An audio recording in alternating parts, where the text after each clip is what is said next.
Hello everyone, welcome to our YouTube channel commerce classes by Anoop sir. आज जो हम topic करने वाले हैं यूजीसी नेट पेपर 2 में हम करेंगे कॉस्ट ऑफ कैपिटल से रिगार्डिंग। यानी कि फाइनेंशियल आप बोल सकते हो कि बिजनेस फाइनेंस के अंदर एक टॉपिक आता है आपका कॉस्ट ऑफ कैपिटल। यानी कि फाइनेंशियल मैनेजर जो बिजनेस के लिए अलग अलग जगह से फंड इकट्ठा करता है तो उसकी कॉस्ट क्या आती है स्पेसिफिक हर सोर्स की। तो उसके रिगार्डिंग हम एक टॉपिक पढ़ने वाले हैं कॉस्ट ऑफ कैपिटल। तो इसको समझने के लिए हम एक एग्जांपल की हेल्प लेते हैं। हमने माना कि आपने डेट डिवेंचर होल्डर से पैसा लिया है और वो भी किस पर 10% per annum interest rate. Interest rate कितनी है 10% पर एनम। ठीक है। तो सर बोला कि आप अगर कहीं से भी पैसा लेते हो तो उसकी कुछ न कुछ कॉस्ट जरूर होती है, फ्री ऑफ कॉस्ट कुछ नहीं होता। तो इसकी कॉस्ट क्या आएगी अगर आप डिवेंचर होल्डर से पैसा लोगे? तो सर एक तो आपको इंटरेस्ट देना पड़ेगा, वो एनुअली भी हो सकता है या एंड में दे सकते हैं आप। दूसरा प्रिंसिपल अमाउंट जो आपने पैसा लिया था वो भी उसको वापिस लौटाना पड़ेगा मैच्योरिटी डेट पर। तो इसलिए डेब्ट से लिया गया पैसा फ्री ऑफ कॉस्ट नहीं है। अब आपने क्या किया, डेब्ट से पैसा ले लिया फाइनेंशियल मैनेजर ने, अब उस पैसे को कहीं इन्वेस्ट करेगा। तो जहां उस पैसे को इन्वेस्ट करेगा तो कितने रुपए उसको कम से कम या कितने परसेंटेज उसको कम से कम रिटर्न मिलना चाहिए। तो आपका क्वेश्चन होगा सर कि अगर मान लिया कि उसने 10% सपोज करो उसने 1 लाख रुपया लिया डिवेंचर होल्डर से, तो अगर वो कहीं पर इन्वेस्ट करता है, इस पैसे को कहीं पर इन्वेस्टमेंट करता है तो कितनी रेट मिलनी चाहिए? सर उसको कम से कम 10% तो मिलनी चाहिए। क्यों? क्योंकि अगर यहां से वो पैसे कमाएगा तो इसको दे पाएगा। सिंपल बात है ना। 10% और मोर, ठीक है, 10% या उससे ज्यादा हो सकते, लेकिन मिनिमम कितनी होनी पड़ेगी? मिनिमम 10% इंटरेस्ट रेट आपको कमाना पड़ेगा। यानी कि जहां से आप पैसा लेके आए, यानी कि डिवेंचर होल्डर से आपने पैसा लिया, उसको कहीं इन्वेस्ट करोगे तो वो जो रेट होगी वो मिनिमम क्या होगी? वो मिनिमम आपकी कॉस्ट ऑफ कैपिटल की रेट होगी। तो इसलिए कॉस्ट ऑफ कैपिटल को हम अलग अलग नामों से भी जानते हैं। प्रीवियस ईयर में एक क्वेश्चन ये आया हुआ था कि कॉस्ट ऑफ कैपिटल को हम क्या क्या बोल सकते हैं। तो इसको हम बोलते हैं कॉस्ट ऑफ कैपिटल बोल लो, या फिर रेट ऑफ रिटर्न बोल सकते हैं, या इसको हर्डल रेट, या इसको एवरेज रेट ऑफ रिटर्न,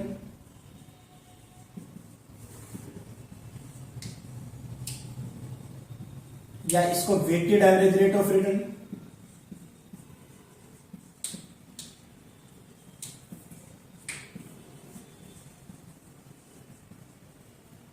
ठीक है, weighted average rate of return बोल सकते हैं, minimum required rate of return, या इसको हम रिक्वायर्ड रेट ऑफ रिटर्न बोल सकते हैं, या फिर minimum required rate of return भी बोल सकते हैं। Minimum required rate of return भी बोल सकते हैं, या इसको हम डिस्काउंट रेट बोल सकते हैं। क्या बोल सकते हैं? Discount rate. या इसको हम कॉस्ट ऑफ कैपिटल ऊपर बोल ही रखा, दोबारा से फिर लिख देता हूं, कॉस्ट ऑफ कैपिटल भी बोल सकते हैं। ये अलग अलग नाम हो गए, यानी कि cost of capital, others name of cost of capital क्या क्या ये। तो ये आपको याद रखना है, एक बार ये पूछा गया था तो आपको ये सारी चीजें याद रखनी है। जो भी पॉइंट दे दिया उसका मतलब एक ही है। ठीक है। तो अगर एवरेज रेट ऑफ रिटर्न है तो इसका मतलब भी क्या है? Weighted average rate of return. तो आपको ये याद रखना है कि जो आप कॉस्ट ऑफ कैपिटल लोगे, पैसा इकट्ठा करोगे, तो वहां पर जो रेट ऑफ रिटर्न होगी वो weighted average rate of return होगी। अगर कंपैरिजन नहीं दे रखा तो इसका मतलब एवरेज रेट ऑफ रिटर्न का मतलब वहां पर weighted average rate of return ही है, आपको मान के चलना है। लेकिन अगर दोनों दे रखे हैं तो फिर आपको वेटेड पे टिक करना है। ठीक है ना, ये याद रखना। तो ये कॉस्ट ऑफ कैपिटल के अलग अलग नाम हो गए, क्या कुछ होता है। नेक्स्ट वन, इसको है ना परसेंटेज में डिनोट किया जाता है। किसमें? परसेंटेज में। एब्सोल्यूट फॉर्म में नहीं किया जाता, परसेंटेज की फॉर्म में किया जाता है। एब्सोल्यूट फॉर्म क्या होती है? जैसे मान लिया 100, 200 या 1000 में से आपने 200 लेस कर दिए तो क्या हो जाएगा आपके पास 800 रुपया जो बच गया। ये क्या है, एब्सोल्यूट फॉर्म। परसेंटेज फॉर्म में कैसे निकालोगे आप इसी चीज को, 800 डिवाइड बाय 1000 सॉरी 80 परसेंटेज आ जाएगा आपका, ठीक है 80% आ जाएगा। मल्टीप्लाई 100 करोगे ना तो 80% भी आ जाएगा। तो परसेंटेज में जब आप रिजल्ट डिनोट करते हो तो अलग अलग इन्वेस्टमेंट का साइज मैटर नहीं करता। इसके बारे में हमने कैपिटल स्ट्रक्चर में डिटेल से पढ़ रखा है। आप सिर्फ इतना याद रखना कि जहां से भी आप पैसा लेके आओगे तो उसकी जो कॉस्ट होगी वो किसमें होगी, परसेंटेज की फॉर्म में होगी। लाइक आप अगर डिवेंचर होल्डर से पैसा लेके आएंगे तो हम ये माने कि डिवेंचर होल्डर को आप 10% इंटरेस्ट दे रहे हो, प्रेफरेंस से लेके आ रहे हैं तो 12% दे रहे हो, इक्विटी से लेके आ रहे हैं तो जो रिमेनिंग पार्ट है या 20 जो भी एक्स वाई जेड है वो सबसे दे रहे हैं। इनके परसेंटेज की फॉर्म में आंसर होता है। तो अभी हमने पढ़ा कॉस्ट ऑफ कैपिटल होता क्या है, इसके अलग अलग नाम क्या क्या है। आंसर या कॉस्ट ऑफ कैपिटल हमेशा ही किसकी फॉर्म में होता है, परसेंटेज की फॉर्म में होता है। तो ये चीजें इसकी याद रखने वाली है। अब बात करते हैं कि कैरेक्टरिस्टिक्स क्या क्या है, इसके फीचर क्या क्या है। Features of cost of capital क्या क्या फीचर है। सबसे पहला number 1, cost of capital is the rate of return generally express in percentage. ये क्या है, रेट ऑफ रिटर्न है और किस रूप में ये प्रेजेंट होती है, परसेंटेज की फॉर्म में, ये याद रखना है। दूसरा minimum required rate of return है, या ये ऑफसेट करता है, क्या करती है, ऑफसेट यानी कि बैलेंस करता है किसके बीच में, आप बोल सकते हो कि रिस्क और रिटर्न बोलो या प्रॉफिट बोलो, इसके बीच में ये क्या करता है, बैलेंस शो करती है। यानी कि अगर आप कहीं से पैसा लेके आ रहे तो उसमें रिस्क कितना है और उससे रिटर्न कितना आएगा, तो वो इसमें बताया जाता है फीचर में। नंबर 3, ये मेंटेन करता है मार्केट वैल्यू ऑफ फर्म। यानी कि देखिए कॉस्ट ऑफ कैपिटल को अगर आप सिंपल से डिनोट करते हो तो इसको KO से डिनोट कर सकते हैं, कॉस्ट ऑफ ओवरऑल कॉस्ट, ठीक है। तो ओवरऑल कॉस्ट कम है तो फर्म की वैल्यू हमेशा ज्यादा होगी, क्योंकि कॉस्ट कम तो वैल्यू ज्यादा, कॉस्ट ज्यादा तो वैल्यू कम। ये क्या कैसा रिलेशन होता है इनके बीच में, इनवर्स रिलेशन। ये याद रखना है। थर्ड पॉइंट कि कॉस्ट ऑफ कैपिटल और फर्म की वैल्यू में इनवर्स रिलेशन होता है। इसके अलावा हम बोल सकते हैं two side of same coin, two side of same coin. क्या क्या टू साइड, आप बोलो देखो, एक तो आपको पैसे लेके आने पड़ेंगे कहीं से, तो पैसे लेके आओगे तो उसको तो हम बोलते हैं फाइनेंशियल, और कहीं इन्वेस्टमेंट करोगे तो उसको हम बोलते हैं इन्वेस्टमेंट, ठीक है। जहां से आप पैसे लेके आते हो उसको बोलते हैं अरेंजिंग सोर्स ऑफ फाइनेंस, यानी कि फाइनेंशियल डिसीजन। इसमें क्या करते हैं हम, अरेंजिंग सोर्सेज ऑफ फाइनेंस, कहां से पैसा लेके आओगे तो फाइनेंशियल डिसीजन में, और फिर उसका allocation, allocation of source of finance, of finance, ठीक है ना। ये हम काम करते हैं, यानी कि ये दोनों फाइनेंशियल डिसीजन और इन्वेस्टमेंट डिसीजन दोनों ही एक ही सिक्के के दोनों दो पहलू हैं, यानी कि हेड और टेल की तरह ही है, दोनों साथ साथ चलते हैं। तो इसमें तो पैसे को कलेक्ट करना और इसमें हम पैसे का एलोकेशन करते हैं। जो पैसे को कलेक्ट करते हैं तो इसके रिगार्डिंग हम पढ़ते हैं कॉस्ट ऑफ कैपिटल। क्या पढ़ते हैं, कॉस्ट ऑफ कैपिटल का टॉपिक पढ़ते हैं या फिर कैपिटल स्ट्रक्चर पढ़ते हैं, ठीक है। और एलोकेटिंग वाले में हम पढ़ते हैं working capital management, working capital management, और हम पढ़ते हैं कैपिटल बजटिंग। क्या पढ़ते हैं, कैपिटल बजटिंग, ठीक है। तो अभी अपना टॉपिक कौन सा है, कॉस्ट ऑफ कैपिटल, यानी कि अपना मेन फोकस इस टॉपिक के अंदर रहेगा कि हम पैसे से कहां से पैसा अरेंज करें। ये अपना इंपॉर्टेंट क्वेश्चन है कि पैसे को अरेंज करना। नेक्स्ट वन, फोर्थ हो गया। फिफ्थ, इसकी कैरेक्टरिस्टिक्स या फीचर क्या क्या है, कि इसके अंदर सभी टाइप की कॉस्ट होती हैं, यानी कि implicit cost, implicit cost and explicit cost, दोनों तरह की कॉस्ट हम लेके चलते हैं। एक्सप्लिसिट कॉस्ट इम्प्लिसिट कॉस्ट का मतलब क्या होता है कि आप अपने बिजनेस में काम खुद कर रहे हैं, आपको पैसा किसी बाहर वाले को नहीं देना पड़ता, जो काम आप कर रहे हैं उसके रिगार्डिंग, तो उसको इम्प्लिसिट कॉस्ट या अपॉर्चुनिटी कॉस्ट बोलते हैं। एक्सप्लिसिट कॉस्ट को out of the pocket cost भी बोलते हैं कि आप इसके रिगार्डिंग क्या करते हो, लाइक आपने कोई काम कर रहे हो, उसके रिगार्डिंग प्रोफेशनल हायर करते हो, उसको जो सैलरी वगैरह देते हो, तो एक्सप्लिसिट कॉस्ट। अगर वो प्रोफेशनल वाला काम आप खुद कर रहे हो अपने बिजनेस में, तो इम्प्लिसिट कॉस्ट।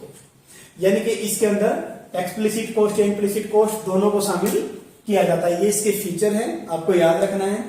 अब इसका जो मोस्ट इंपोर्टेंट पार्ट है वो है importance of cost of capital. ये याद रख लेना है, इसकी फीचर से ज्यादा मुश्किल नहीं है। तो नेक्स्ट वन क्या है अपना, importance of cost of capital. Importance of cost of capital in financial management. जो हम पढ़ने वाले ना बिजनेस फाइनेंस, जो हम बुक पढ़ रहे हैं या फाइनेंशियल मैनेजमेंट, उसके अंदर कॉस्ट ऑफ कैपिटल की क्या इंपॉर्टेंस है। तो यहां पर देखिए, सबसे पहले दो तरह के डिसीजन, यानी कि यहां पर जो लिंक किया जाता है फाइनेंशियल मैनेजमेंट में, कॉस्ट ऑफ कैपिटल यानी कि फाइनेंशियल डिसीजन और इन्वेस्टमेंट डिसीजन, दोनों का रिलेशन शो किया जाता है। किससे शो कर सकते हैं, जैसे मैंने लिखा था कॉस्ट ऑफ कैपिटल और कैपिटल स्ट्रक्चर, और उस साइड इन्वेस्टमेंट में हमने क्या लिखा था, आपका कैपिटल बजटिंग और वर्किंग कैपिटल मैनेजमेंट। उन दोनों के बीच में रिलेशन शो करने का काम यही करते हैं। तो अब जो पूरी की पूरी आपकी फाइनेंस है, जो हम पढ़ते हैं यूजीसी नेट के पॉइंट ऑफ व्यू से, जिसमें हम पढ़ते हैं वर्किंग कैपिटल बजटिंग, ठीक है, फर्म की परफॉर्मेंस क्या है, इसके अलावा कैपिटल स्ट्रक्चर हम पढ़ते हैं, तो उन सब का कॉस्ट ऑफ कैपिटल से रिलेशन शो किया गया है। तो इंपॉर्टेंस क्या है, सबसे पहले कैपिटल बजटिंग में, इन कैपिटल बजटिंग में कॉस्ट ऑफ कैपिटल का क्या रोल है। दूसरा, कैपिटल स्ट्रक्चर डिसाइड करने में कॉस्ट ऑफ कैपिटल का क्या रोल है। थर्ड वन, फर्म की performance of the firm, financial performance of the firm, financial performance of the firm, firm की फाइनेंशियल परफॉर्मेंस का क्या रोल है, ये शो करता है। फाइनेंशियल डिसीजन लेने में, फाइनेंशियल डिसीजन लेने में तीन तरह के डिसीजन लेता है एक फाइनेंशियल मैनेजर। कौन कौन से, इन्वेस्टमेंट डिसीजन, फाइनेंशियल डिसीजन और डिविडेंड डिसीजन। तो फाइनेंशियल डिसीजन में भी ये क्या करता है, हेल्प करता है। और लास्ट वन आता है, इसके यूजर कौन कौन से भी, जो इसको यूज करने वाले हैं, तो एक्सटर्नल यूजर की भी हेल्प करता है। एक्सटर्नल यूजर्स जैसे कि एम्प्लॉय वगैरह हो गए, ठीक है ना, एम्प्लॉयज वगैरह है, वो इसके अंदर आ जाएगा, हो जाएगा। तो ये इसकी इंपॉर्टेंस है। तो सबसे पहले बात करते हैं हम कैपिटल बजटिंग। तो इसके रिगार्डिंग आपको ये पता होना चाहिए कि कैपिटल बजटिंग ही क्या होता है। अभी मैंने वैसे तो लिख ही दिया था कि कैपिटल बजटिंग जो है वो इन्वेस्टमेंट डिसीजन का पार्ट है। किसका पार्ट है, इन्वेस्टमेंट डिसीजन का पार्ट है कैपिटल बजटिंग। कैपिटल बजटिंग में हमने पढ़ा है डिस्काउंटिंग टेक्निक और नॉन डिस्काउंटिंग टेक्निक। यूट्यूब पे डाल रखा है अपने channel commerce classes by Anoop sir पर। तो वहां पर अगर आप प्लेलिस्ट में जाओगे तो वहां पर बिजनेस फाइनेंस की प्लेलिस्ट मिलेगी, उसमें लिख रखा है। तो कैपिटल बजटिंग हम डिटेल से वहां कर चुके हैं। फिर भी होता क्या, मैं आपको बता देता हूं कि कैपिटल बजटिंग का मतलब होता है जब आप लॉन्ग टर्म के लिए कहीं पर इन्वेस्ट करते हो, तो उस जहां पर भी इन्वेस्टमेंट करोगे तो उस एसेट्स के या उस प्रोजेक्ट की मेरिट डिमेरिट देखोगे कि अपनी कॉस्ट कितनी आएगी, उससे रिटर्न कितना आएगा। ये हम कैपिटल बजटिंग में देखते हैं, खासकर लॉन्ग टर्म के रिगार्डिंग हम बात करें तो उसमें हम टेक्निक पढ़ते हैं ऐसे एसेट का वैल्यूएशन करने की। एक होती है डिस्काउंटिंग टेक्निक और एक होती है नॉन डिस्काउंटिंग टेक्निक। तो जो डिस्काउंटिंग टेक्निक होती है उसका रिलेशन यहां पर शो किया गया है, यानी कि कैपिटल बजटिंग में डिस्काउंटिंग टेक्निक्स, ठीक है। डिस्काउंटिंग टेक्निक्स में क्या क्या आता है, इसके अंदर आता है नेट प्रेजेंट वैल्यू निकालना। क्या क्या आता है, नेट प्रेजेंट वैल्यू निकालना, प्रॉफिटेबिलिटी इंडेक्स या बेनिफिट कॉस्ट रेशियो, वो भी इसी के अंदर आ जाता है, ठीक है। डिस्काउंटिंग पेबैक पीरियड इसी के अंदर आ जाता है। और बहुत सारे मेथड जो हमने किया था डिस्काउंटिंग टेक्निक में, उन सब का हम क्या करते हैं, वैल्यूएशन करते हैं, वो कॉस्ट ऑफ कैपिटल के बेस पे करते हैं। किसके बेस पे करते हैं? कॉस्ट ऑफ कैपिटल के बेस पे करते हैं। इसलिए कॉस्ट ऑफ कैपिटल की नॉलेज होना एक कैपिटल बजटिंग के रिगार्डिंग भी फाइनेंशियल मैनेजर की हेल्प करता है। तो ये आपको याद रखना है कि क्या होता है। अगर ओवरऑल कॉस्ट कम है, देखिए दो चीजें करते हैं अपन। अगर ओवरऑल कॉस्ट ज्यादा है तो नेट प्रेजेंट वैल्यू, अगर मैं ये मेथड लगाता हूं तो कम आएगी। ओवरऑल कॉस्ट कम है तो फर्म की वैल्यू बढ़ेगी, नेट प्रेजेंट वैल्यू क्या होगी, बढ़ेगी। तो कैसा रिलेशन होता है इसमें? इनवर्स रिलेशन होता है। तो ये कैपिटल बजटिंग के रिगार्डिंग आपको याद करना है। दूसरा कैपिटल स्ट्रक्चर। कैपिटल जो स्ट्रक्चर है वो आपका किस टाइप का डिसीजन है? फाइनेंशियल डिसीजन है। किस टाइप का डिसीजन है? फाइनेंशियल। ये जो है ये आपका इन्वेस्टमेंट डिसीजन है। 3 तरह के डिसीजन लेता है फाइनेंशियल मैनेजर, तो उसमें से ये इन्वेस्टमेंट डिसीजन है, ये आपका फाइनेंशियल डिसीजन है। ठीक है। तो कैपिटल स्ट्रक्चर के अंदर क्या होता है, एक फर्म कहां कहां से पैसा कलेक्ट करेगी उसका मेंशन करना। मोस्टली फर्म को दो ही तरीके से पैसा कलेक्ट करती है, तो डेब्ट से करती है या फिर इक्विटी से करती है। यानी कि इनका मिक्सचर यूज करना कैपिटल स्ट्रक्चर में हमें बताया जाता है। तो जब हम डेब्ट या इक्विटी से पैसा ले तो उसकी जो कॉस्ट ऑफ कैपिटल है वो क्या होनी चाहिए? मिनिमम होनी चाहिए। क्या होनी चाहिए? मिनिमम होनी चाहिए। तो ये मिनिमम कैसे होती है उसी के रिगार्डिंग हम कैपिटल स्ट्रक्चर में पढ़ते हैं। NI approach, NOI approach, MM approach, traditional approach, बहुत सारी अप्रोच हमने पढ़ी थी। तो सारी की सारी किसमें पढ़ते हैं हम? कैपिटल स्ट्रक्चर में।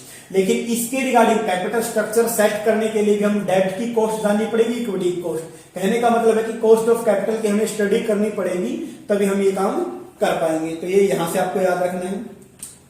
हो सकता है कि कुछ सोर्स आपके सस्ते हो लाइक डेब्ट, कुछ सोर्स महंगे हो लाइक इक्विटी। ठीक है ना।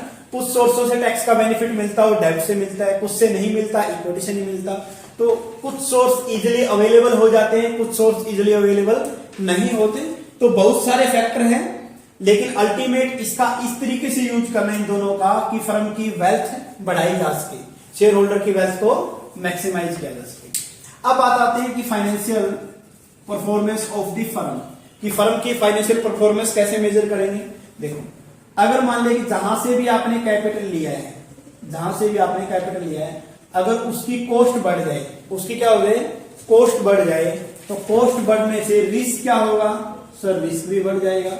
और रिटर्न क्या होगा? सर रिटर्न तो फिर कम हो जाएगी। और रिटर्न अगर कम हो गई तो इसका मतलब क्या होता है? उस फर्म की फाइनेंशियल परफॉर्मेंस कैसी है? फाइनेंशियल परफॉर्मेंस भी कम ही है, नेगेटिव है सर। ठीक है।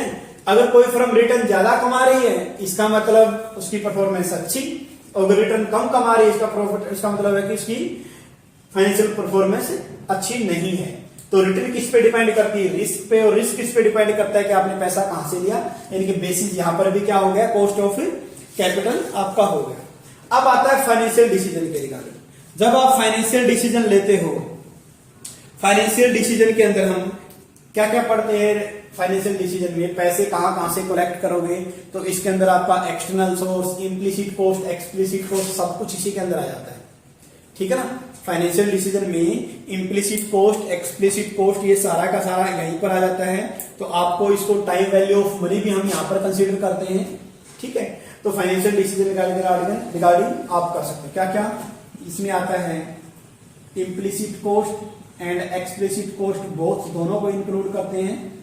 इसके अलावा टाइम वैल्यू ऑफ मनी को कंसीडर करते हैं। किसको कंसीडर करते हैं? Time value of money. Time value of money को कंसीडर करते हैं। टाइम वैल्यू ऑफ मनी का भी कंप्लीट टॉपिक मैंने नेट पे डाल रखा है। तो ये सारा का सारा नेट पे पहले ऑलरेडी अवेलेबल है, लेकिन कॉस्ट ऑफ कैपिटल का नहीं था, तो वो क्वेश्चन भी डाल दिया गया है। अब आता है एक्सटर्नल यूजर। एक्सटर्नल यूजर का मतलब हो गया फर्म की मैनेजमेंट को छोड़कर बाकी जितने भी पार्टीज होते हैं, लाइक हम बोल सकते हैं कि इन्वेस्टर, यानी कि जो शेयर होल्डर, नए शेयर होल्डर जो अभी शेयर होल्डर है नहीं, बनने वाले हैं, वो potential investor, banking institution, short term lender, creditors. यानी कि जो भी एक्सटर्नल पार्टी होती है वो भी क्या देखेगी कि अगर किसी फर्म की रिटर्न ज्यादा है तो वो उस पर ज्यादा बिलीव करेगी। ठीक है।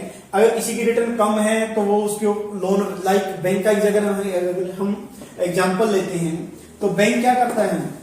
जिस फर्म की कॉस्ट कम है, रिटर्न ज्यादा है, उसको लोन इजीली दे देता है, और जिस फर्म की कॉस्ट ज्यादा नहीं है, ठीक है ना, ये सॉरी, कॉस्ट ज्यादा है तो लोन नहीं देता, कॉस्ट कम है तो लोन दे देता है। क्यों? क्योंकि कॉस्ट का और आपका वो रिस्क या रिटर्न का कैसा रिलेशन होता है हम पढ़ सकते हैं। तो ये याद रखना था, ये था इंपॉर्टेंस कुछ।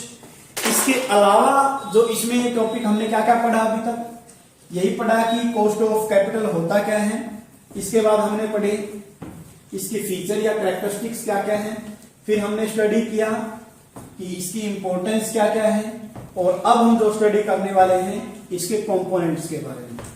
तो ये कंपोनेंट्स भी मोस्ट इंपॉर्टेंट है, ये भी आपको याद रखने हैं।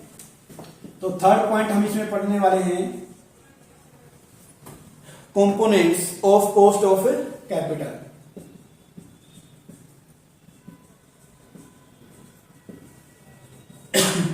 अब देखिए कॉस्ट ऑफ कैपिटल, जैसे इसका नाम है, एक कॉस्ट कंपोनेंट्स हो गया और एक आपका कैपिटल कंपोनेंट्स हो गया। जो कॉस्ट कंपोनेंट्स है उसमें क्या क्या इंक्लूड करते हैं हम, एक हम कर सकते हैं before and after cost, before and after tax से रिलेटेड बात कर सकते हैं।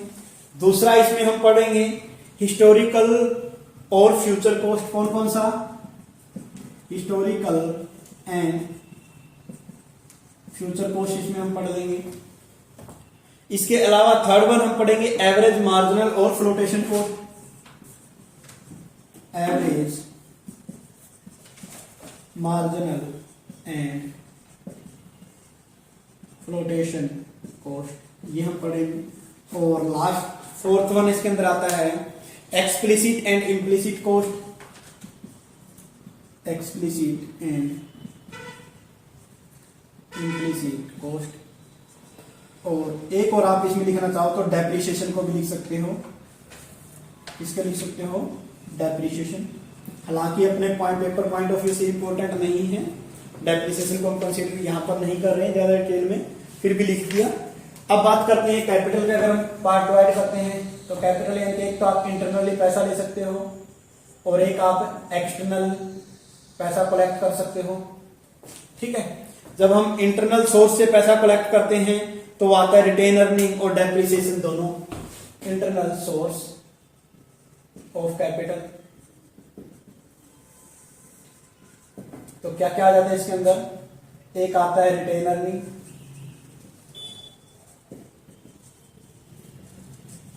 और दूसरा आता है depreciation as a source of finance, depreciation, ठीक है, एज सोर्स ऑफ फंड।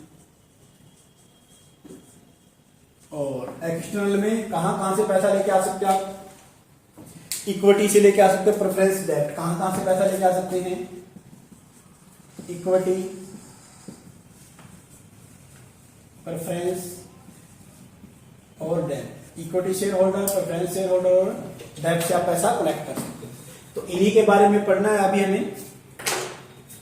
तो सबसे पहली बात यही कि इनका कॉम्बिनेशन यूज करना है, a combination of different type of capital and cost components determine cost of capital which may vary from case to case. कुछ कंपनी के लिए कुछ कॉम्बिनेशन हो सकता है तो उसकी कॉस्ट भी अलग होगी। सपोज अगर आपने डेब्ट इक्विटी से पैसा लिया तो कॉस्ट अलग, डेब्ट से पैसा लिया है तो कॉस्ट अलग, रिटेन अर्निंग से लिया है तो कुछ अलग आएगी। तो ये वेरी करती है, केस टू केस, इनके फर्म टू फर्म वेरी करती है। और कैपिटल के रिगार्डिंग भी हम यही पढ़ रहे हैं। तो सबसे पहले अगर हम बात करते हैं कैपिटल की, तो इंटरनल सोर्स ऑफ कैपिटल या एक्सटर्नल सोर्स, इंटरनल सोर्स का मतलब रिटेन अर्निंग, यानी कि फर्म ने सारा जो भी पूरे साल के अंदर प्रॉफिट कमाया उसको सारी आउटसाइड लायबिलिटी की पेमेंट करने के बाद जो इक्विटी शेयर होल्डर के लिए पैसा बचता है, अब फाइनेंशियल मैनेजर डिसीजन लेता है कि वो डिविडेंड के रूप में डिस्ट्रीब्यूट करना है या फर्म के अंदर ही रखना है, ताकि उस पैसे को कहीं इन्वेस्ट करके ज्यादा प्रॉफिट कमाया जा सके। तो रिटेन अर्निंग के ऊपर भी हम एक वीडियो बना चुके हैं, वो प्रीवियस वीडियो में मिल जाएगी आपको। तो रिटेन अर्निंग यानी कि जो आपने पैसा रख लिया, इक्विटी शेयर होल्डर को डिविडेंड के रूप में डिस्ट्रीब्यूट नहीं किया, तो वो भी तो आपका क्या हो गया, सोर्स हो गया ना, कैपिटल हो गया। दूसरा depreciation as a source of fund, इसका मतलब क्या होता है कि आप हर साल पीएनएल से की डेबिट से चार्ज करते हो उसको डेप्रिसिएशन को, लेकिन वो एक्चुअल में नॉन कैश आइटम है। कैसी आइटम है? नॉन कैश आइटम है, इनकी डेप्रिसिएशन मान लिया कि मशीन थी 5 लाख रुपए की, हर साल 1 लाख रुपए आप डेप्रिसिएशन चार्ज करते हो 5 साल के लिए, तो पीएनएल के डेबिट में हर साल लिख दोगे 1 लाख रुपया, जिससे आपको टैक्स में छूट मिल जाएगी, क्योंकि टैक्स लगाने से पहले उस आइटम को लिखा जाता है। तो इसके रिगार्डिंग क्या है कि डेप्रिसिएशन का पैसा बाहर तो गया नहीं, तो फर्म के अंदर ही है, तो उस पैसे को आप क्या करो, मान ली 5 साल के लिए था, तो पहले साल 1 लाख रुपए आपने डेप्रिसिएशन लगाया, ठीक है, अब उस 1 लाख को 5 साल के लिए कहीं इन्वेस्ट कर सकते हो। दूसरी साल फिर 1 लाख रुपए आपने लगाया, तो उसको 4 साल के लिए, फिर 3 साल, 2 साल, 1 साल, ऐसे क्या करोगे आप, 5, 4, 3, 2, 1, ऐसे ऐसे करके आप इन्वेस्टमेंट कर सकते हो। तो ये क्या होगा, डेप्रिसिएशन भी as a source of fund हो जाएगा। एक्सटर्नल की बात करें तो इक्विटी शेयर होल्डर और प्रेफरेंस शेयर होल्डर में डिफरेंस क्या है। इक्विटी शेयर होल्डर को पैसा बाद में मिलता है, प्रेफरेंस को इक्विटी से पहले मिलता है। प्रेफरेंस की एक रेट गिवन होती है, इक्विटी को जो रिमेनिंग होता है वही बचता है। हाँ, दोनों में खासियत क्या है कि अगर इक्विटी प्रेफरेंस को तभी डिविडेंड मिलेगा जब प्रॉफिट होगा, लॉस के कंडीशन में नहीं मिलता जनरली, इसलिए प्रेफरेंस शेयर होल्डर और इक्विटी शेयर होल्डर की कॉस्ट अलग अलग है, तो याद कर सकते हैं। अब बात करते हैं डेब्ट की। डेब्ट जो होता है उसको चाहे प्रॉफिट हो चाहे लॉस हो, उसका इंटरेस्ट की पेमेंट करनी पड़ती है, लेकिन डेब्ट सस्ता होता है। प्रेफरेंस डेब्ट से महंगा लेकिन इक्विटी से सस्ता, इक्विटी सबसे महंगा होता है। तो ये याद रखना है कि आप यहां से भी पैसा कलेक्ट कर सकते हो। तो आप इन सोर्सों से जैसे पैसा कलेक्ट करोगे तो ये चीज ध्यान में रखोगे कि इनकी ऑन एन एवरेज कॉस्ट क्या होनी चाहिए, मिनिमम होनी चाहिए, क्या होनी चाहिए, कम होनी चाहिए, ठीक है, ये इसमें ध्यान रखना है। अब बात हम करते हैं कॉस्ट की, बिफोर एंड आफ्टर टैक्स। देखो आप पैसा जो कलेक्ट करोगे, सपोज करो आपने डेब्ट और इक्विटी से इकट्ठा कर लिया, कहां से कर लिया, इक्विटी और डेब्ट से आपने पैसा कलेक्ट किया, तो बिफोर और आफ्टर टैक्स आप क्या करते हो, डेब्ट में दोनों ऑप्शन हो सकते हैं, डेब्ट में बिफोर और आफ्टर टैक्स मिल सकता है, ठीक है ना, यानी कि आप बोल सकते हो डेब्ट का टैक्स में बेनिफिट मिलता है जबकि इक्विटी का नहीं मिलता, सिंपल ऐसे कर लो। अगर आपने डेब्ट लिए हैं तो बिफोर टैक्स उसकी कैलकुलेशन करनी पड़ेगी, और इक्विटी लिया है तो आफ्टर टैक्स उसकी कैलकुलेशन करनी पड़ेगी, ये चीज याद रखना है। हिस्टोरिकल कॉस्ट और फ्यूचर कॉस्ट। हिस्टोरिकल कॉस्ट का मतलब जो हो चुका है, जो हम अकाउंटिंग इंफॉर्मेशन के बेस पर जो लिखते हैं ना, उसको हिस्टोरिकल कॉस्ट। मान लीजिए जो भी आप मशीन लेके, आज मशीन लेके 10 लाख की, तो 10 लाख की 10 साल बाद में उसकी अगर वैल्यू देखे तो भी 10 ही लाख है, चाहे रियल में हो या ना हो। फ्यूचर कॉस्ट का मतलब एस्टिमेटेड कॉस्ट, कितना होने वाला है फ्यूचर में, जो होने वाला है उसको फ्यूचर कॉस्ट, या इसको हम क्या बोल सकते हैं, एस्टिमेटेड कॉस्ट में बोल सकते हैं, ठीक है, फ्यूचर कॉस्ट या एस्टिमेटेड कॉस्ट बोल सकते हैं। तो यहां पर इंपॉर्टेंट क्या है, after tax cost mostly consider करते हैं सारे, और हिस्टोरिकल कॉस्ट को ज्यादा इंपॉर्टेंस देते हैं फ्यूचर की बजाय, और एवरेज और मार्जिनल ज्यादा हम यूज करते हैं, फ्लोटेशन कॉस्ट का इतना ज्यादा यूज नहीं किया जाता। एवरेज कॉस्ट का मतलब क्या होता है कि जितने भी सोर्स से आपने पैसा कलेक्ट किया है उन सबका एवरेज कर लो। मार्जिनल का मतलब क्या होता है, एडिशनल फंड। सपोज करो आप 10 लाख रुपए लेके आए, 10 लाख ए सोर्स से, 5 लाख बी सोर्स से, 5 लाख सी सोर्स से, या 6 लाख सी सोर्स से लिख सकते हैं, ठीक है ना। मैं लिख देता हूं यहां पर ए बी सी, एक से 10 लाख लेके आए, एक से 6 लाख लेके आए, और एक से आपने 5 लाख रुपए लेके आए। तो अगर मैं एवरेज कॉस्ट की बात करूंगा तो 21, 3, 7 लाख रुपए हो जाएगा आपका, ठीक है। तो आपको इस तरीके से पैसा इकट्ठा करना, सपोज करते हैं ये लिया आपने इक्विटी से, प्रेफरेंस से, डेब्ट से, कि उसकी एवरेज कॉस्ट क्या है, मिनिमम है। मार्जिनल कॉस्ट का मतलब क्या होता है, मान लीजिए सपोज करो इक्विटी से 10 लाख रुपए लेके आए, आपको 2 लाख रुपए और लेके आने हैं, किससे, माना कि इक्विटी से लेके आने हैं, तो इसके लिए जो कॉस्ट लगाएगा वो एडिशनल कॉस्ट या मार्जिनल कॉस्ट होती है। जब आप इकट्ठा पैसा खरीदते हो, मान लिया कि आपने इक्विटी से लिए, तब रेट था 15%, लेकिन जब सिर्फ आप 2 लाख रुपए लेने जाओ तो रेट आया 18%, तो ये मार्जिनल कॉस्ट की बात हम करते हैं। तो एवरेज कॉस्ट और मार्जिनल कॉस्ट दोनों ही कॉस्ट ऑफ कैपिटल के अंदर हम बोलते हैं मोस्ट इंपोर्टेंट कंपोनेंट्स हैं, लेकिन फ्लोटेशन कॉस्ट ज्यादा इंपोर्टेंट नहीं है, क्योंकि इसमें हर किसी के अलग अलग राय हैं। कुछ लोग तो ये मानते हैं कि फ्लोटेशन कॉस्ट अगर आप यूज करते हो नए शेयर इश्यू करने के लिए, तो वो क्या है, आपकी रेलिवेंट है, यानी कि इससे आप रेलिवेंट और इररेलिवेंट, यानी कि कुछ लोग तो ये मानते हैं कि पैसा इकट्ठा करने में जो कॉस्ट आती है वो आएगी, नॉर्मल बात है कि वो कॉस्ट नहीं आएगी तो पैसा इकट्ठा कहां से करोगे, लाइक आपने प्रोस्पेक्टस छपा दिए, ब्रोकर वगैरह को दे दिए, तो ये फ्लोटेशन कॉस्ट। लेकिन कुछ लोग मानते हैं कि नहीं, ऐसा कुछ नहीं होता, ये खामखाई का खर्चा ही है, कि आपने 10 लाख रुपए लगाए, ऊपर से 1 लाख फ्लोटेशन के, तो 11 लाख रुपए आउटफ्लो है, कुछ इनफ्लो इसका नहीं आता। तो इसका ज्यादा यूज नहीं किया जाता फ्लोटेशन कॉस्ट का। हाँ, बस ये याद रख लेना, फ्लोटेशन कॉस्ट किसके द्वारा की जाती है? बाय कंपनी या फर्म। इन्वेस्टर द्वारा जो किया जाता है वो ट्रांजैक्शन कॉस्ट होती है, ना कि फ्लोटेशन कॉस्ट, ये याद रखना है। एक्सप्लिसिट कॉस्ट जो आउट ऑफ द पॉकेट है, इम्प्लिसिट कॉस्ट जो आपने खुद काम किया है, बाहर किसी को सैलरी वगैरह नहीं दी। डेप्रिसिएशन भी एक कॉस्ट होती है। अब डेप्रिसिएशन का जो पैसा आपने क्या किया, पैसा इकट्ठा हो गया, जैसे मैंने बोला कि 5 साल के लिए लगाया था आपने 5 लाख रुपए की एक एसेट लेके आए, हर साल 1 लाख रुपए डेप्रिसिएशन चार्ज कर रहे हो, तो first year, second year, third year, fourth year, fifth year, तो मान लिया 1 लाख, इसमें एक और एक, तो ये कितने साल के लिए चला गया? 4 साल के लिए। ये 3 साल के लिए पैसा कहीं इन्वेस्ट कर दिया, ये 2 साल के लिए कर दिया, और ये 1 साल के लिए, और ये एंड में तो कुछ भी हुई। तो इसने बोला कि डेप्रिसिएशन की कॉस्ट उसके यूज के बेस पर है। किसके बेस पर है? उसका यूज कैसे कर रहे हो, कि इस पैसे का यूज कैसे कर रहे हो आप। अगर आप कैपिटल एक्सपेंडिचर के रूप में यूज कर रहे हो तो उसकी कॉस्ट वेटेड एवरेज कॉस्ट आ जाएगी, ओवरऑल कॉस्ट आ जाएगी। कैपिटल एक्सपेंडिचर मींस आप कहां से पैसा, अगर इनसे डेप्रिसिएशन के पैसे का यूज अगर आप ये खरीदने के लिए कर रहे हो तो उसके उस टाइप से कॉस्ट आ जाएगी। लेकिन अपने पेपर पॉइंट ऑफ व्यू से इतना कंसीडर नहीं किया जाता, लेकिन आपको पता होना चाहिए कि डेप्रिसिएशन की जो कॉस्ट है वो उसके पैसे के यूज के ऊपर डिपेंड करती है कि आप उसके पैसे का यूज कैसे कर रहे हो। जैसे उस पैसे का यूज करोगे उसी हिसाब से उसकी कॉस्ट डिसाइड हो जाएगी। और इसके अंदर लास्ट पॉइंट आज के टॉपिक का जो अपना आता है वो है फैक्टर अफेक्टिंग फाइनेंशियल कॉस्ट, कि फाइनेंशियल कॉस्ट को कौन कौन से फैक्टर अफेक्ट करते हैं। देखिए बिल्कुल छोटा सा है, और इसके बाद एक वीडियो और बाद में बनाएंगे इसी के ऊपर, तो फिर हमारा एक कॉस्ट ऑफ कैपिटल का टॉपिक भी कंप्लीट हो जाएगा। तो अभी देखिए आज के लिए क्या है, factor affecting financial cost. Factor affecting financial cost, कि फाइनेंशियल कॉस्ट को कौन कौन से फैक्टर अफेक्ट करते हैं। सबसे पहले इसके अंदर अगर हम अजम्पशन लेके चलते हैं, पहली बात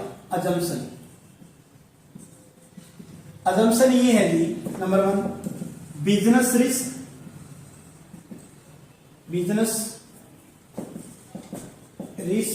इज कांस्टेंट। बिजनेस रिस्क को कांस्टेंट मानना है, मैं आप लोग को पहले करवा चुका हूं, फिर भी लिख देता हूं जल्दी से एक बार। Sale, variable cost, contribution, fix cost, EBIT, earning before interest and tax, ठीक है, लेस करते हैं interest, EBT earning before tax less कर देते हैं, tax earning after tax less कर देते हैं, प्रेफरेंस डिविडेंड, तो क्या हो जाएगा, earning available to equity share holder, किसके लिए, earning available to equity share holder, divide कर देंगे नंबर ऑफ शेयर से, तो हमारे पास क्या आ जाएगा, ईपीएस, क्या आ जाएगा, ईपीएस, ये याद रख लेना। हमारे पास जो आएगा उसको हम क्या बोलेंगे, ईपीएस बोलेंगे। तो जो ये रिलेशन है सेल और ईबीआईटी का, इसको तो हम बोलते हैं बिजनेस रिस्क। ये क्या मानना है अपने यहां पर कॉस्ट ऑफ कैपिटल में क्या मानना है, कांस्टेंट मानना है। इसी तरह से फाइनेंशियल रिस्क इसको भी क्या मानना है, कांस्टेंट मानना है। क्या मानना है, फाइनेंशियल रिस्क क्या होता है, ईबीआईटी से लेकर और ईपीएस तक, इनके बीच में जो होता है यहां तक का सारा रिस्क, उसको क्या बोलते हैं, फाइनेंशियल रिस्क। इसको भी कांस्टेंट मानना है, इसको भी कांस्टेंट मानना है, ठीक है। हालांकि कैपिटल स्ट्रक्चर में इन दोनों को कांस्टेंट नहीं मानते, वहां पर इनका यूज करते हैं, लेकिन कॉस्ट ऑफ कैपिटल में इन दोनों को हम क्या मानते हैं, कांस्टेंट। तो अब बात क्वेश्चन यही आएगा, सर फिर फाइनेंशियल कॉस्ट को इफेक्ट कौन करेगा जी। फाइनेंशियल कॉस्ट को जो अफेक्ट करता है वो करता है डिमांड एंड सप्लाई, यानी कि फाइनेंशियल कॉस्ट किसके ऊपर बेस होती है, डिमांड एंड सप्लाई के ऊपर बेस्ड होती है। यही एक कंपोनेंट्स है डिमांड एंड सप्लाई। फिर डिमांड एंड सप्लाई किसकी, सर देखो पैसा आप अलग अलग सोर्स से इकट्ठा कर सकते हो, इक्विटी से, डेब्ट से, या फिर आप रिटेन अर्निंग से कर सकते हो, प्रेफरेंस से करते हो, हर किसी से पैसे इकट्ठा कर सकते हो ना। तो demand and supply of specific fund, specific या पर्टिकुलर फंड, यानी कि जिस सोर्स से आप पैसा कलेक्ट कर रहे हो उसकी डिमांड क्या है, उसकी सप्लाई क्या है। सपोज करो आप डेब्ट से पैसा इकट्ठा कर रहे हो और सारी कंपनियां भी डेब्ट से पैसा इकट्ठा कर रही है, तो उसकी डिमांड हाई है, तो ऑब्वियसली बात है कॉस्ट उसकी क्या होगी, हाई होगी। ऐसे ही मान ले कि आप प्रेफरेंस से इकट्ठा पैसा कर रहे हो और कोई पैसा प्रेफरेंस से ले ही नहीं रहा बाकी कंपनियां, तो उसकी डिमांड क्या है, लो है, तो उसकी कॉस्ट भी क्या हो जाएगी, लो हो जाएगी। तो यानी कि फाइनेंशियल कॉस्ट सिर्फ और सिर्फ इफेक्ट होते हैं किससे, demand and supply of particular source से। यानी कि चाहे आप डेब्ट लगा लो, चाहे इक्विटी लगा लो, चाहे कुछ भी लगा सकते हैं। तो ये आपको याद रखना है, मोस्ट इंपोर्टेंट पॉइंट है ये, कर लोगे। तो इसका एक फॉर्मूला पूछा जाता है क्या, कि specific cost of various type of long, हाँ एक चीज और याद रखनी इसमें कि हम जो डील करते हैं वो लॉन्ग टर्म से करते हैं। किससे करते हैं, लॉन्ग टर्म से। तो लॉन्ग टर्म फाइनेंसिंग के हम डील करते हैं, लॉन्ग टर्म फाइनेंसिंग, यानी कि हम जो पैसा ले रहे हैं वो लॉन्ग टर्म के लिए ले रहे हैं। यहां पर जो स्पेसिफिक फंड है ना, वो लॉन्ग टर्म के रिगार्डिंग है, ना कि शॉर्ट टर्म के लिए, ये याद रखना है। तो इसका निकालते कैसे हैं, यानी कि ओवरऑल कॉस्ट को अगर मैं के ओ से डिनोट कर देता हूं या के आई से, आपकी मर्जी कैसे भी डिनोट कर लो, प्लस में रिस्क फ्री रेट। अब ये जो रिस्क फ्री है ना, देखो अब मैं ये बोल दूं कि आप है ना डेब्ट से पैसा ले लो, 10% इंटरेस्ट देना पड़ेगा, कहीं से भी ले सकते हो आप। दूसरा, आप इक्विटी से पैसा ले लो, आपको 20% देना पड़ेगा। तो ये क्या है, ये आप कहीं से भी पैसा लो, इतना तो आपको देना ही पड़ेगा उस पर्टिकुलर सिक्योरिटी के लिए। तो इसको हम रिस्क, जब देखो, जब फाइनेंशियल मैनेजमेंट में खास कर जब हम डिसीजन लेते हैं ना कोई भी, अगर दो चीजें पैरेलल है, यानी कि समान है, चाहे आप डेब्ट से पैसा लो तो भी 10%, इक्विटी से पैसा लो तो भी 10%, फिर हम उसको डिसीजन लेते टाइम कंसीडर ही नहीं करते। क्या नहीं करते, कंसीडर ही नहीं करते। क्यों, क्योंकि उसका कोई इंपैक्ट तो है नहीं। तो यहां पर रिस्क फ्री रेट का मतलब है वो पर्टिकुलर सिक्योरिटी जो आप कहीं भी किसी भी कंपनी के शेयर खरीद लो, उतना पैसा तो आपको देना ही पड़ेगा या मिलेगा ही, तो उसके रिगार्डिंग हम risk free rate of return की बात करते हैं। अब बिजनेस रिस्क और आप बोल सकते हो प्लस में फाइनेंशियल रिस्क, ठीक है। बिजनेस रिस्क और फाइनेंशियल रिस्क, बस ये दोनों को ऐड कर दो, बिजनेस रिस्क और फाइनेंशियल रिस्क दोनों को ऐड कर दो, तो ये अपने पास क्या आ जाएगा, ये जो डिनोट कर रहा है ओवरऑल कॉस्ट ऑफ कैपिटल। किसको डिनोट कर रहा है, ओवरऑल कॉस्ट ऑफ कैपिटल, या सिंपल कॉस्ट ऑफ कैपिटल लिख दो तब भी बात सिंपल एक ही है, या फिर इसको बोलते specific cost of various source of capital. अगर हमें एक सोर्स की निकालनी है, लाइक हमने सिर्फ और सिर्फ इक्विटी से पैसा ले लिया, तो कॉस्ट ऑफ इक्विटी निकाल दो। ये किसकी, इक्विटी की शो कर रहा है, business risk financial risk constant ही मानना है, तो आप ऐसे निकाल सकते हो, ठीक है। इसको कॉस्ट ऑफ कैपिटल बोल सकते हैं, सिंपल हो जाएगा। तो याद क्या रखना है सर, फाइनेंशियल कॉस्ट पर किसका इफेक्ट पड़ता है, सिर्फ डिमांड एंड सप्लाई का, वो भी उस पर्टिकुलर सोर्स की डिमांड एंड सप्लाई का। बिजनेस रिस्क और फाइनेंशियल रिस्क को कांस्टेंट मानते हैं, तो सिंपल सा है, ये आपको याद करना है। तो इसी के साथ अपना ये टॉपिक कंप्लीट हुआ। तो आपको ये कैसा लगा प्लीज कमेंट बॉक्स में जरूर लिखें। धन्यवाद।